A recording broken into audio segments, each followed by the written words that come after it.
You actually booked your first cruise and the countdown is on. You're already thinking about the food and the sun and that pina colada looking over the blue ocean, but it hits you.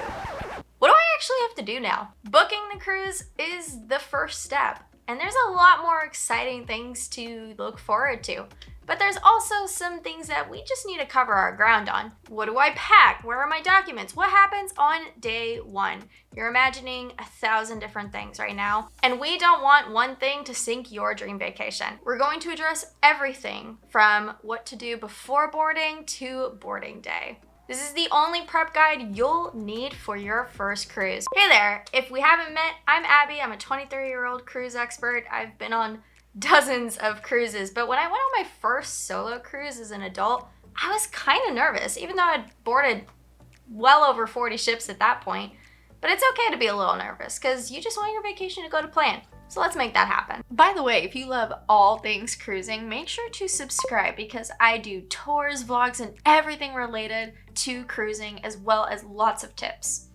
All right, this is the single biggest rule in my playbook, and it's non-negotiable for me. It's even slightly controversial, but never, ever fly to your cruise port on the same day that your ship sets sail. I can hear it now, but my flight lands at 9 a.m.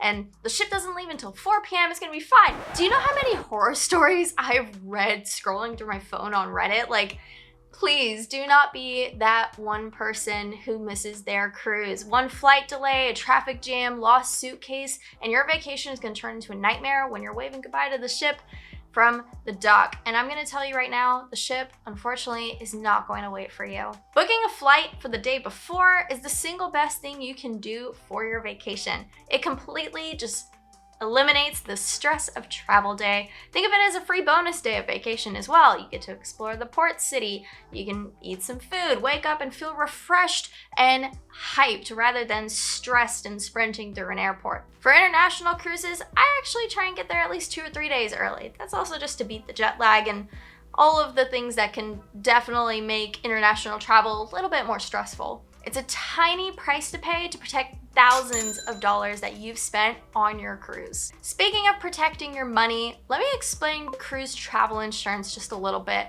To me, it's a no-brainer, and I've actually used it. Lots of people think, nothing's gonna happen to me, I'm on vacation. And that was me. Until something did happen.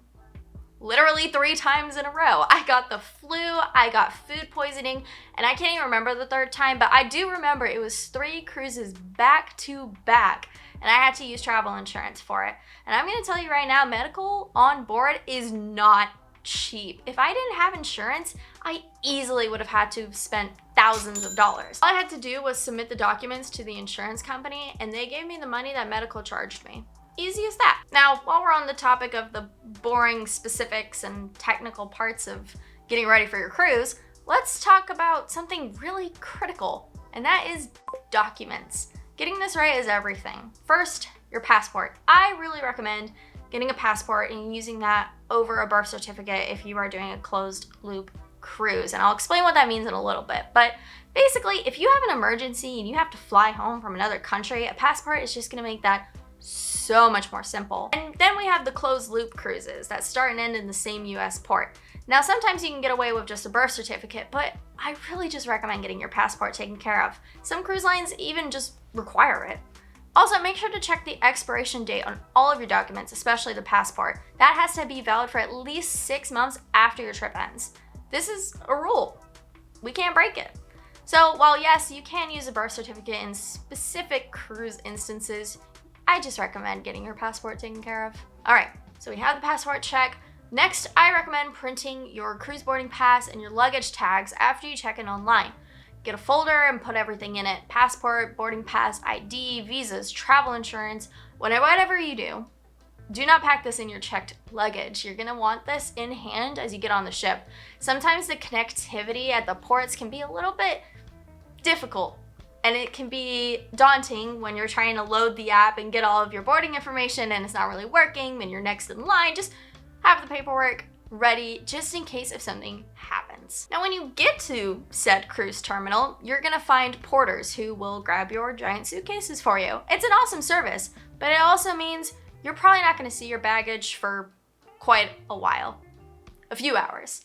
And this is why your carry-on isn't just a bag, it is an essential. So, what are you gonna keep in this magic bag? First off, all of those documents we just described, and we're gonna have all of your medication that you may need in an emergency, maybe some change of clothes, but here is a pro tip: pack a swimsuit.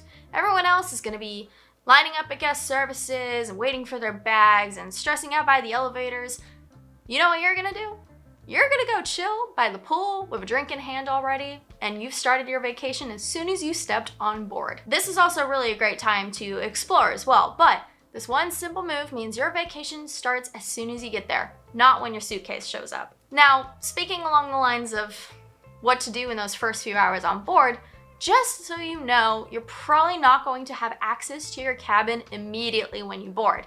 That does depend on the cruise line, but sometimes you have to wait until mid-afternoon to be able to access the cabin. The cruise ship will have signs by the hallways and corridors to help you understand what time that probably will be. Turnaround is a really big process because people are getting off the ship literally right before you are boarding, so the crew just usually needs a little bit of time to get your room ready and squared away. Now, when your room does eventually open up, you aren't probably gonna have your big luggage quite ready yet, but that's what the carry-on is for. But on that topic of packing and luggage and whatnot, let's talk about the do's and don'ts of packing for a cruise. Of course, you're going to need clothes for the pool, for port days, for fancy dinners. The goal is to pack smart, not to pack your entire house. Start easy with the basics: shorts, shirts, sundresses, all of that. But I also recommend thinking of your itinerary. Are you going to Alaska? Are you going to be freezing cold? Or are you going to the beach and enjoying the sun rays?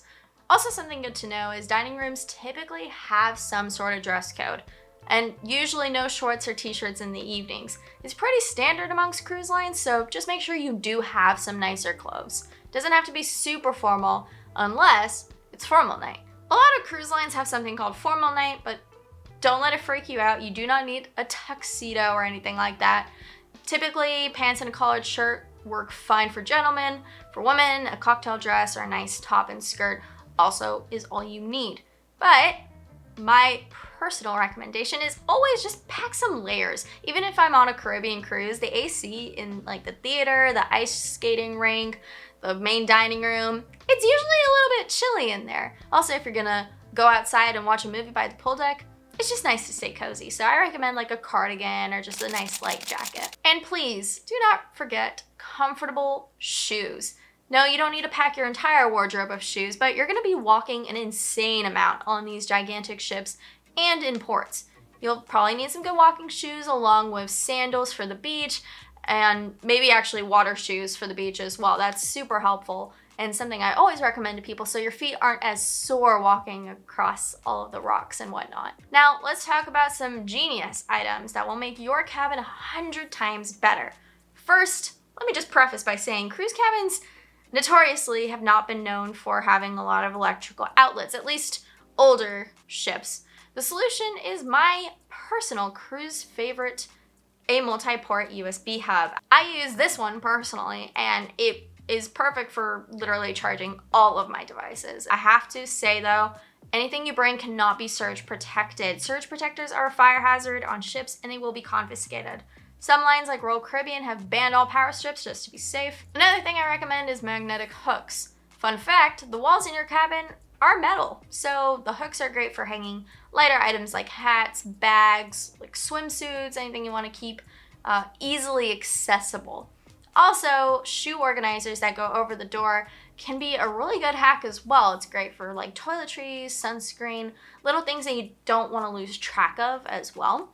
And another thing I love to bring is a reusable water bottle. You'll usually find like a water fountain to fill up your bottle, but it's also great for port days. Now, we've gone over a lot of tips for cabin gear, but y'all probably also have some great tips as well. So, your turn. What is that one item that you cannot cruise or travel without? Drop it in the comments below. Your tip might just save another first-timer's vacation. Something I always personally have is part of my carry-on, but it's like a crossbody bag. That's like the sling that you put over your back. It's great for me because I lose track of things quite easily, but also just The ships can be so big, and I like to just carry a few items with me so that way I don't have to keep going back and forth to my cabin. Also great for port days as well, it stays close to you. A lot of first-time cruisers love to wear lanyards for their sea pass card. When you board, you're gonna have a little card, we'll talk about that in a bit, but you're gonna wanna keep track of that, you don't wanna lose it. So maybe pack a lanyard. You can also buy lanyards on the ship usually as well. Now we've discussed a lot of items to bring, but let's talk about the things you should probably leave at home. As mentioned, surge protectors are banned, but also things that heat up like steamers, coffee makers, clove irons, those are all fire hazards. Candles, open source flames. Definitely want to leave those at home. Every cruise line actually has a list of prohibited items, so definitely check that out if you are curious about what is or isn't allowed. Another side note too, and this has been a topic of conversation for a little bit, but portable Bluetooth speakers in public areas typically are not allowed, so do keep that in mind. And there's a lot of things that you can leave at home too. Your cruise is like a hotel. You're gonna have plenty of towels, and also towels that you can sometimes take for like the beaches and whatnot. You're gonna have a lot of things that you'll have access to. So the big day is here. You flew in early, bags are packed, your luggage tags are on, and it's time to get on the ship. When you get to the terminal, the first thing you're gonna do is hand your tagged luggage to the porters and done. Boom. One less thing to worry about, right? Then you're gonna go into security. It's just like an airport. You're gonna show your boarding pass, documents, go through scanner. Now, remember, you are going to receive a little plastic card, your cruise card, sea pass card, sail card. Goes by a lot of different names, but it is your room key, it's your payment card, everything related to your cruise. This ID is yours, right? And this is also how you're gonna be able to get on and off the ship. So make sure you do not lose it. And as you're getting on the ship, this is your moment to shine and really look like this is not your first rodeo. And that is, please do not follow everyone all the way to the buffet. It's gonna be so crowded, so hectic, you're gonna have trouble finding a seat. So here is your secret mission, if you choose to accept. Find a different, less crowded lunch spot. Depending on the cruise line, there can be a lot of complimentary options and a lot of like smaller cafes and whatnot. But this is also just a great time to walk the decks, find the theater, see the lounges, learn the layout of the ship before it gets super packed. There's also probably gonna be a lot of spots that typically aren't always open all the time, or at least not always publicly open. So this might also just be a good idea to kind of check out what the ship actually has to offer. Like the spa, for instance. It's open for everyone to walk through on boarding day, so you can check it out. Speaking of the spa, boarding day is a great time to go over all of your spa and dining reservations. But here's my pro tip. Book everything before you even get on board. Cruise lines open up dining, entertainment, and a bunch of other reservations before your cruise sets sail. Well, most cruise lines. Sometimes they have discounts and it can be cheaper for some activities to book them in advance. So it ensures that you get the times that you want and you don't miss out on anything being booked completely. Sometime in the first few hours, you are going to do a safety drill, also called a muster drill. But the kid in me still calls it a mustard drill. This is required by law, so you're not gonna get out of it, and you will not set sail until everyone has completed it. But don't worry, the horrible old days of standing on a hot deck forever are gone after COVID. Most cruise lines have an incredibly easy e-muster. You watch a quick safety video on your phone or on the cabin TV. It shows where your life jacket is and what the emergency alarm sounds like. After that, you just walk to your assigned muster station. It's usually printed on your cruise card, so you'll always know where your station is.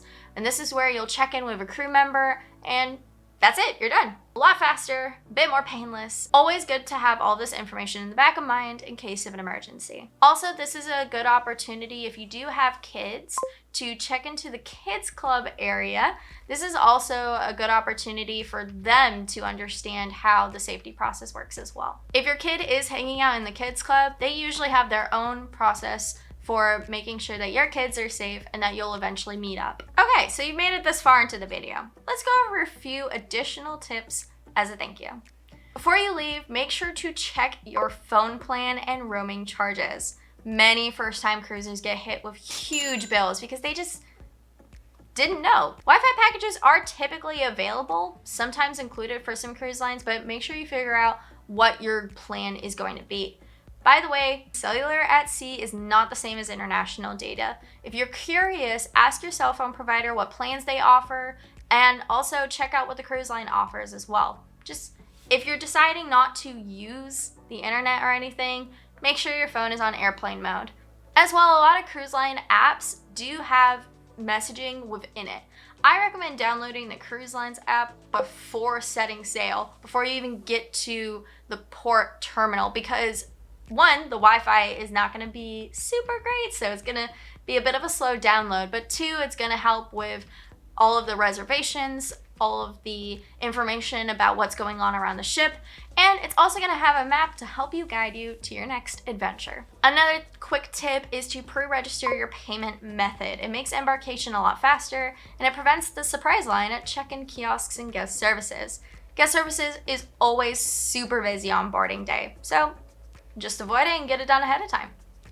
One less thing to stress about. Check your port arrival times before even thinking about getting to the terminal. Many people think that they have to get there right at 10 a.m., but arriving a little bit after the morning rush strategically can actually make your boarding a little bit smoother. However, every cruise line does it differently. Typically nowadays you actually book a specific time, and that's gonna be when you should arrive. Understanding the cruise line's gratuity policy is also pretty helpful. Typically you'll have a couple of options, which includes either bringing cash and tipping as you go or charging it to your account. The other option too is that you can actually prepay your gratuities. It's usually like a set percentage. So just know which one fits your style of tipping. And my last quick tip is to just keep an eye on your account. You're probably gonna spend money, as you should. You're on vacation, I don't judge, but just keep an eye on it throughout the cruise to make sure you're not going home with a crazy amount of charges. And that's it. From the number one rule of flying in early to beating the muster drill, you are 100% ready. The stress should be gone. Now you have the confidence of a pro, and you know exactly what you're going to be doing on boarding day. Go on your cruise and have the best vacation of your life. I appreciate you watching this video. Thank you to all the Patreon and YouTube supporters who support the channel, and I'll see you all in the next video. Bon voyage!